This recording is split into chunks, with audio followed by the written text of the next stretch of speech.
आप लोगों से एक बात पूछना चाहता हूं, मेरे पास की एक बात समझ में नहीं आई। मुगल जब इतने बुरे थे, उन्होंने 331 साल देश के अंदर राज कैसे किया? तो बीएन पांडे जी थे, इतिहासकार थे, उन्होंने अपनी किताब में लिखा है बीएन पांडे को कच्छ की 8 रानियां थी, जो बनारस काशी विश्वनाथ के मंदिर में दर्शन के लिए आई थी, और जो सबसे सुंदर रानी थी, उसका वहां के जो मैन थे उस वक्त उन्होंने अपहरण कर लिया। अपहरण कर लिया तो अपहरण के बाद क्या होता है, औरंग के पास फरमान आता है कि राजा जी कुछ न्याय करो। औरंग हाथ उठा देता, भाई मैं कैसे करूंगा, मैं हिंदू है, मंदिर हिंदुओं का है, रानी जो जिनका अपहरण हुआ वो हिंदू है, ये एक धार्मिक मामला, मैं इसके बीच में नहीं बढ़ूंगा। हो जाता है तो युद्ध में जब गोलियां चलेंगी, बम चलेंगे, लाठियां चलेंगी, तलवारें चलेंगी, तो जो वहां का मंदिर का स्ट्रक्चर था उसमें भी टूट फूट हो जाती है। हे गाइस, अस्सलाम वालेकुम। आप सब लोग कैसे हो? उम्मीद करता हूँ आप सब लोग खैरियत से होंगे। मेरी तरफ से, मेरे चैनल की तरफ से आप सबको रमज़ान बहुत बहुत मुबारक हो, और उम्मीद करता हूँ आप सब लोग खैरियत से होंगे। औरंगज़ेब के बारे में इस हिंदू भाई ने ऐसा क्या कह दिया जो अंध भक्तों के अंदर जो है एक तरह से ज्वालामुखी फटने लगा है। आप इस वीडियो को देखने के बाद कुछ अपने आप ही आप इस चीज़ का फ़र्क निकाल सकते हैं, फ़र्क देख सकते हैं कि किस तरह इसको प्रोपेगेंडा बनाया गया है। आप लोग खुद देख सकते हैं। हर्ष चिंकारा जी ने जो बात कही है, इतिहास के द्वारा ही कही है, कि बेहतरीन बात उन्होंने खोल कर रख दी है। लेकिन जब से छावा फिल्म आई है तो एक तरह से एक विस्फोट हो गया है औरंगजेब के बारे में। और इस छावा फिल्म आने के बाद में, एक ये जो फिल्म है ना, छावा फिल्म एक तरह से प्लानिंग के तहत एक प्रोपेगेंडा है। इस फिल्म आने के बाद में एक तरह से औरंगजेब एम्परर के बारे में इतना विस्फोट हो गया है, इतने उसके मुखालफत हो गए हैं, इतनी बड़ी बुरी तरह से प्रोपेगेंडा फैलाया गया है कि आप अंदाज़ा नहीं लगा सकते। आप खुद देख सकते हैं, हर्ष चिकारा जी ने जो इतिहास में बताया है, एक एक बात ओरिजिनल है। आप चाहें तो इतिहास पढ़ लीजिए, पढ़ने का यही नतीजा होता है, पढ़ने का यही फ़ायदा होता है।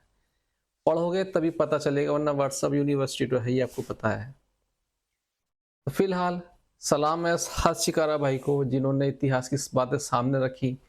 और आपसे उम्मीद करता हूँ आप इस वीडियो को देखिए, देखने के बाद खुद अंदाज़ा लगाइए कि एक धार्मिक देशभक्त, हिंदू देशभक्त या मुस्लिम देशभक्त, या फिर जो व्हाट्सअप यूनिवर्सिटी से पढ़ रहे हैं, उनमें क्या फ़र्क है।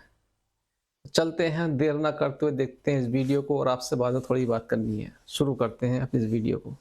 आप लोगों से एक बात पूछना चाहता हूं, मेरे पास की एक बात समझ में नहीं आई। मुगल जब इतने बुरे थे, उन्होंने 331 साल देश के अंदर राज कैसे किया? 1526 में बाबर एम्पायर आया था, बाबर मुगल शासक सबसे पहला। 1526 से लेकर 1857 तक हमारे देश में मुगल रहे 331 साल। मैं आप लोगों से पूछना चाहता हूं, उन्होंने अगर जबरन वे धर्म परिवर्तन कराते, अगर वे हिंदुओं को काटते या हिंदुओं के लिए बुरे थे, इस देश की आबादी इस वक्त 140 करोड़ है, जिसके अंदर मुसलमान टोटल 25 करोड़ हैं। 100 करोड़ कौन है? हिंदू। जब इतने करोड़ थे वो, सोचने की बात है 100 करोड़ हिंदू कैसे हो गए फिर? अब इससे अगली बात आती है, अगर इन्होंने सारे मंदिर तोड़वा दिए और ये करोड़ थे मंदिर पर आक्रमण करया करते, आप लोगों से पूछना चाहता हूं, इस वक्त जब मुगल खत्म हुए 1857 में, हिंदुस्तान के मंदिरों के अकॉर्डिंग मस्जिदें 5% हैं। 5% थी 1857 में मुगल गए जब। इस हिसाब से मंदिर तो 1% होने चाहिए थे, 99% तो मस्जिदें होनी चाहिए थी। फिर मंदिर कैसे थे? अब आप जहां देखते हो, हर जगह जहां भी जाओगे, हजारों साल पुराना मंदिर मिला। कहां से आ जाते भाई ये मंदिर? उन्होंने तोड़ दिए मंदिरों को, और वे इतने करोड़ आदमी थे, वे हिंदुओं पे अत्याचार कर रहे थे। आप लोगों से पूछना चाहता हूं, फिर ये मंदिर कहां से मिलते इतने पुराने पुराने? इस वीडियो को गौर से सुनना और समझना और फिर जानना। सबसे पहली बात, इब्राहिम लिंकन ने कहा था खुद, दुनिया को लंबे समय तक मूर्ख नहीं बनाया जा सकता, लेकिन धर्म एक ऐसा क्षेत्र है, ऐसा रास्ता है, जहां लोग पीढ़ी दर पीढ़ी जिंदगी भर मूर्ख बने रह सकते हैं। इस धर्म से बाहर निकल कर, हिंदू मुसलमान से बाहर निकल कर आज एक बात को जानना। सबसे पहले तो ये जानो, औरंगजेब था कौन? आप लोगों को बता देता हूं, औरंगजेब की 3 तो पत्नियां थी, नवाबाई, उदयपुरी, दिलराशा बानो, जिनमें से 2 पत्नियां हिंदू थी। और जो इनकी पत्नी थी उदयपुरी, हिंदू पत्नी, सबसे ज्यादा प्यार करता था उससे, हिंदू पत्नी से। और उदयपुरी कसम खाती थी कि मैं राजा जी आपके साथ ही सती होंगी। जो 2 हिंदू पत्नियां थी वो हिंदू धर्म को ही मानती थी, उनको जबरदस्ती मुसलमान क्यों नहीं बनाया, जो इसके घर में रह के इसकी स्वयं की पत्नियां थी। अब बात करते हैं इतिहास औरंगजेब के सबसे खास, की बात है ये सब। सबसे अच्छा दोस्त कौन था, उसका मित्र कौन था, आप लोगों को मैं बता देता हूं। सबसे अच्छा और खास दोस्त जो इनके थे, सवाई राजा जय सिंह, सारी उम्र औरंग के साथ रहे, सबसे खास मित्र ये हिंदू थे। इनको मुसलमान क्यों नहीं बनाया औरंगजेब ने। इनके एक दोस्त और थे, शाहू जी महाराज। शाहू जी जो महाराज थे, औरंग के दोस्त थे, औरंग के साथ पढ़े, औरंग के साथ जवान हुए। और आप लोगों को बता देता हूं दोस्ती पता कैसी थी। औरंगजेब इस देश के अंदर नहीं रहा, अपनी आखिरी सांस तक शाहू जी महाराज उनकी कब्र तक नंगे पैर जाता था। उसकी माताजी को माताजी कहता था औरंग। उसकी मां को मुसलमान क्यों नहीं बनाया, शाहू जी महाराज को मुसलमान क्यों नहीं बनाया। अब बात आती है आप लोगों के आंख नाक कान खोलने की, ताकि आप लोग कुछ सीख लो। जो आप कविताएं, जो कहानियां देखते हो, जो इतिहास देखते हो, औरंग की सेना में फाइनेंसर जो मिनिस्टर था वो था राजा रघुनाथ, हिंदू था। राजा जयसिंह फाइटर था, सेनापति। राजा जसवंत सिंह फाइटर था, सेनापति। जब शिवाजी महाराज जो थे उनके साथ जब युद्ध हुआ तो हिंदू राजा लड़ाई लड़ने के लिए गए थे औरंग की तरफ से। छावा। और शिवाजी जो महाराज थे, जिनके बेटे हैं संभाजी महाराज, जिनकी आपने फिल्म देखी है, उनकी तरफ से, शिवाजी महाराज की तरफ से युद्ध लड़ने के लिए जो आया था, उनका सेनापति था इब्राहिम गारदी, जो मुसलमान था। औरंग की सेना में सबसे ज्यादा हिंदू थे और शिवाजी की सेना में सबसे ज्यादा मुस्लिम थे। हिंदू मुसलमान की लड़ाई नहीं थी, लड़ाई थी अपने राजपाट को बढ़ाने की। अब मैं आप लोगों को बता देता हूं हिंदू मुसलमान किसने बना दिया इसको। जेम्स मिल ब्रिटिश शासक था, जेम्स मिल, जिन्होंने कहा हिंदू मुसलमान की लड़ाई में अब ब्रिटिश शासन का राज होगा। उन्होंने ब्रिटिश शासन का राज बोला, उन्होंने अपनी जाति नहीं बताई कि अब क्रिश्चियनों का राज होगा। जातिवाद कराने वाले वे लोग थे, तुम तो हिंदू मुसलमान और वे ब्रिटिश, वे देश का नाम लगाते हैं साथ में। आप लोगों को हिंदुस्तानी नहीं बोला। अब आप लोगों को एक बात और भी बता देता हूं। औरंगजेब का बेटा था आजम शाह। आजम शाह को औरंग ने हिंदी सिखाई थी, जो हिंदुस्तानी भाषा है, हिंदी। और आप लोगों को बता देता हूं, हिंदी का एक हमारे दिल्ली के कवि हैं, आलोचक मैनेजर पांडे जी। अगर आप उनकी पुस्तक पढ़ोगे मुगल बादशाहों की हिंदी कविता, उसमें आपको कविता मिल भी जाएगी। कविता थी, गौरी ईश्वर शिव भवानी आनंद देजे, रुदानी सर्वाणी सरव मंगला, मडानी मैदान दरिद्र भंजे, या कविता थी। आप लोगों को बता देता हूं, औरंगजेब के बेटे आजम शाह ने लिखी ये हिंदी उस वक्त। ये है महादेव शिव के बारे में, देवी देवताओं के बारे में। अब इसके बाद बात आती है, आप लोग क्या सोचते हो, मंदिर मंदिर तोड़े थे, औरंग ने मस्जिदें नहीं तोड़ी। औरंग न्यायप्रिय राजा था, जो बुरा करता था उन चीजों को, वो इस लड़ाइयों को हिंदू मुस्लिम मंदिर मस्जिद तक पहुंचा दिया जाता। जैसे कि उदाहरण के तौर पे 2 लेखक हैं, वीर विनोद ईश्वर दास, दोनों हिंदू लेखक होंगे। उनकी किताब जिसमें उन्होंने लिखा, गुजरात के अंदर 300 मस्जिद तोड़ने वाले राणा जयसिंह के छोटे भाई भीम सिंह को माफ करके उनको स्याही सेना में शामिल किया था औरंग ने। अपनी कोई दिक्कत नहीं, तूने मस्जिद तोड़ दी, उस टाइम तुम्हारी हमारी लड़ाई थी, तुमने हमारे को ठेस पहुंचाने के लिए मस्जिदें तोड़ी हैं। राजनीतिक रूप से मैं इसका बदला नहीं लेना चाहता, मैं हिंदू मुस्लिम संबंधों को मजबूत करना चाहता हूं। तेरा स्वागत है मेरे दोस्त, तेरी सारी गलतियां माफ है, तू मेरी सेना में आ। और अपनी सेना में उसको शामिल कर लिया। अब इसके बाद कुछ बात मैं आप लोगों को बताता हूं जिससे आप समझोगे। ये कहते हैं औरंग ने मंदिर तोड़े, सही बात है। कई जगह आप लोगों ने देखा भी होगा कि औरंग ने मंदिर तोड़े हैं। एक मंदिर का जिक्र है, आप लोगों को बता देता हूं। विश्वनाथ मंदिर को औरंग ने तोड़ा, औरंगजेब ने। उससे पहले की हिस्ट्री भी पढ़ लो। इन्हीं के दादाजी थे अकबर। विश्वनाथ जो मंदिर था बनाया किसने था? अकबर ने। अभी आप कुंभ नहा आए होगे, कुंभ नहाने गए थे? एक का बात पूछू, कुंभ पे जो साधु हैं इनके लिए शाही स्नान के लिए घाट किसने बनाए थे? गूगल करके देखना, अकबर ने। अकबर कौन था? मुगल शासक।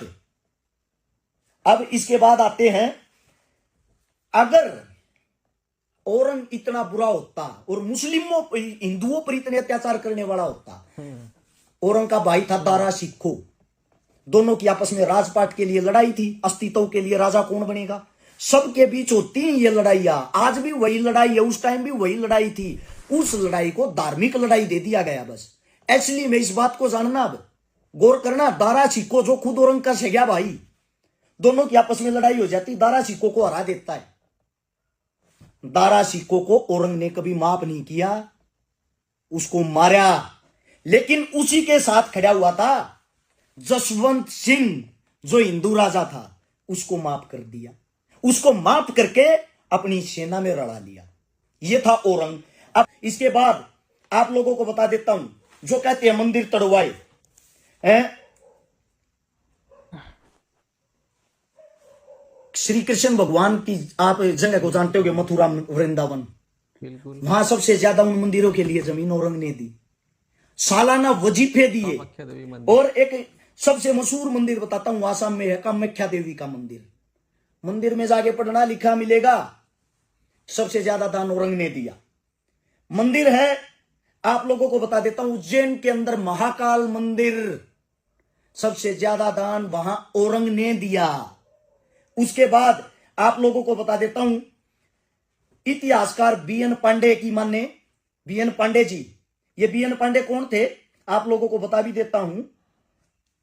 जो बीएन पांडे जी थे, इतिहासकार थे, उन्होंने अपनी किताब में लिखा है बीएन पांडे को कच्छ की 8 रानियां थी, जो बनारस काशी विश्वनाथ के मंदिर में दर्शन के लिए आई थी।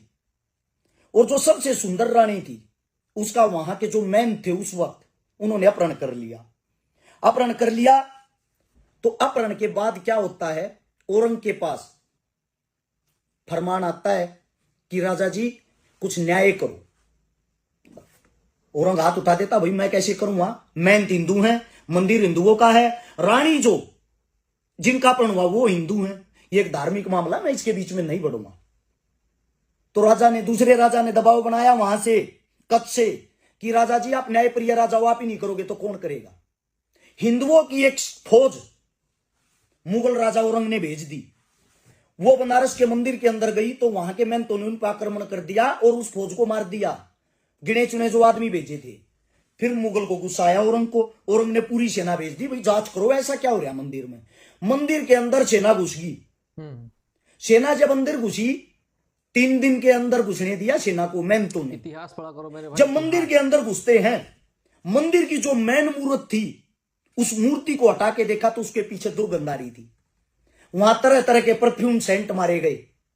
2 दिन तक परफ्यूम सेंट से सफाई करते रहे। जब उसके अंदर जाने की हिम्मत हुई, वहां हजारों लड़कियों की लाशें पड़ी, हड्डियां पड़ी। वे मेहनत बलात्कार करके उसके पीछे उन लाशों को दबा देते थे। उसी लाश में सबसे आगे जो लाश पड़ी थी, तरोताजा लाश थी, वो उस सबसे सुंदर रानी की थी।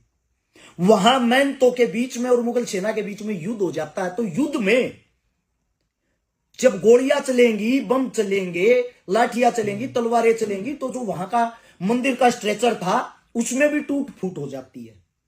अब टूट फूट उसमें होगी, खबर में क्या आया, मुगल सेना ने मंदिर को तोड़ दिया। यह किसी ने नहीं लिखा कि हिंदू रानी का वहां पे बलात्कार हुआ, उसको मारा गया, उसको बचाने के लिए मुगल सेना गई थी और उसको मारने वाले भी हिंदू थे, मैन थे। ये कमी है आज के ज्ञान में। आप आज जो ज्ञान देखते हो वो व्हाट्सएप का ज्ञान है।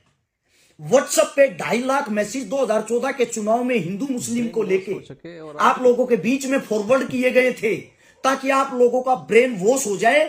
दाढ़ी वाला जहां दिखे आपको दुश्मन नजर आए, तिलक वाला जहां मुस्लिम को दिखाई दे वो उसको दुश्मन नजर आए। अब इसके बाद आती है बात, आप लोगों को बता देता हूं, 1742 से लेकर 1751 तक साल तक चला मराठा राजा थे राघोजी।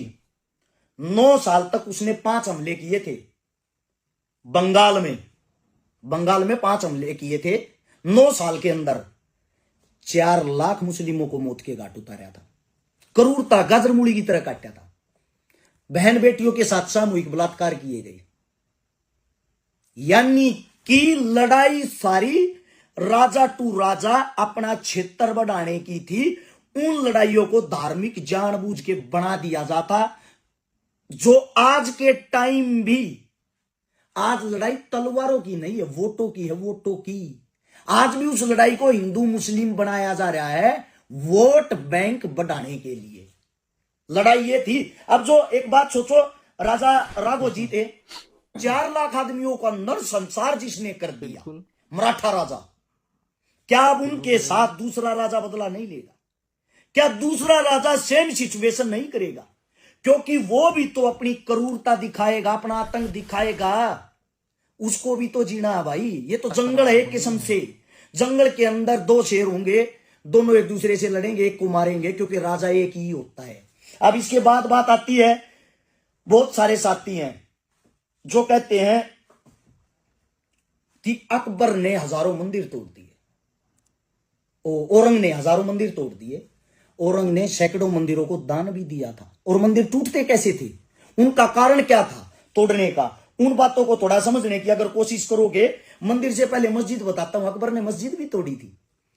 गोलकुंडा की मस्जिद को तोड़वाया था।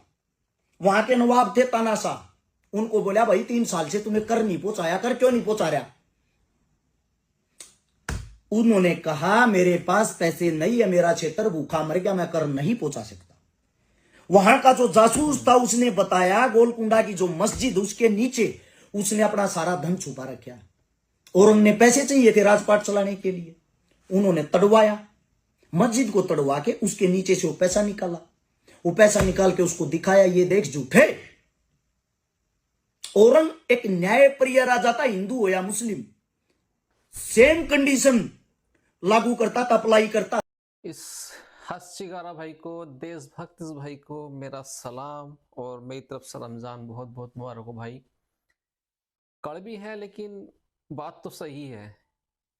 जो बात कड़वी सही है वो कड़वी तो लगेगी मेरे भाई, इसमें कोई दो राय नहीं है। इतिहास पढ़ोगे तभी आपको पता चलेगा क्या चीज है क्या नहीं है। लेकिन एक प्रोपेगेंडा, एक व्हाट्सएप यूनिवर्सिटी के द्वारा आप चलोगे तो आपको कुछ नहीं मिलेगा सिवाय अंधभक्ति के। मैं ये नहीं कह रहा हूँ उधर भी अंधभक्त है, इधर मैं ये कह रहा हूँ हमारी तरफ भी अंधभक्त है जी। तो सलाम है मेरे हर्ष भाई चिकारा जी को, जिन्होंने इतिहास की बात सामने रखी और बेखौफ रखी। अब हाँ, कुछ लोग कमेंट बॉक्स में जरूर आएंगे, इतनी तो उम्मीद रखता हूँ मैं। कुछ गलत भी लिखेंगे, कुछ सही भी लिखेंगे, लेकिन मुझे कोई फर्क नहीं पड़ता मेरे भाई, क्यों जो बात सही है वो सही है, इसमें कोई गलत नहीं है। सही बात हमेशा कड़वी लगती है। तो इसलिए मेरे भाई इस जो फिल्म वगैरह के चक्कर में ना पड़े। छावा फिल्म एक पूरी तरह से प्लानिंग की गई है, प्रोपेगेंडा है, किस तरह से हम आपस में लड़वाया जाए। मेरे भाई आप जोर से हाथ जोड़ के विनती है, आपस में ना लड़े, किसी कीमत पे भी ना लड़े, एक दूसरे का साथ दे।